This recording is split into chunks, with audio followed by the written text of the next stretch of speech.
आम्ही 25 दिवसांचं काम केलेले ह्यांनी काय केलं माहिती का? यांनी फक्त सेटलमेंट केलेली आणि कार्यकर्ता ठेवलेले पैसे कामं करते लोक सगळी, बाकी काही करत नाहीये. मॅनेज करण्या नेते द्या, मॅनेज करण्या द्या आणि नंतर मॅनेज करण्या नेते द्या. नीलमताई गोरेवरती तुम्ही धक्कादायक काल नीलमताईंनी पत्रकार परिषद घेतली. पत्रकार परिषद मध्ये त्यांनी सांगितलं, त्यावेळेस आम्हाला कळालं की 15 सीटची मागणी होतीये. मग 15 सीटात प्रश्न विचारला होता शहर प्रमुखाबद्दल.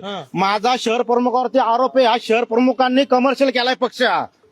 आज मला सांगा, हडपसर म्हणजे तुम्हाला तिथं 5 हे पाहिजे तुम्हाला उमेदवार, 6 उमेदवार. मग पुणे शहरामध्ये काय ठेवणार आम्हाला? बरं, यांनी जे कार्य नाही, मी सांगतो, मी जिल्हा प्रमुख आहे शिवसेनेचा, पण मी इलेक्शन लढवणार नाही. ह्या सगळ्या कार्यकर्त्यांवर बघा, तुम्हाला सांगतो, प्रमोद नाना भानगिरे, विजय बाप्पू शिवतरे, नीलमताई गोरे यांनी जे काय हे 3च आहेत ना. रवींद्र धंगेकरांना आम्ही दोष देणार नाहीये, कारण त्यांना कोणत्याच मीटिंग मध्ये घेतलेलं नाहीये. काल माझं धंगेकरांशी बोलणं झालं, म्हणलं होते आपल्याला 11 जागा फिक्स करतायत. ते म्हणले अजून काही डिक्लेअर झालेलं नाहीये. आणि यांनी प्रेस घेऊन सांगितलं आम्ही 11 देतात, आम्हाला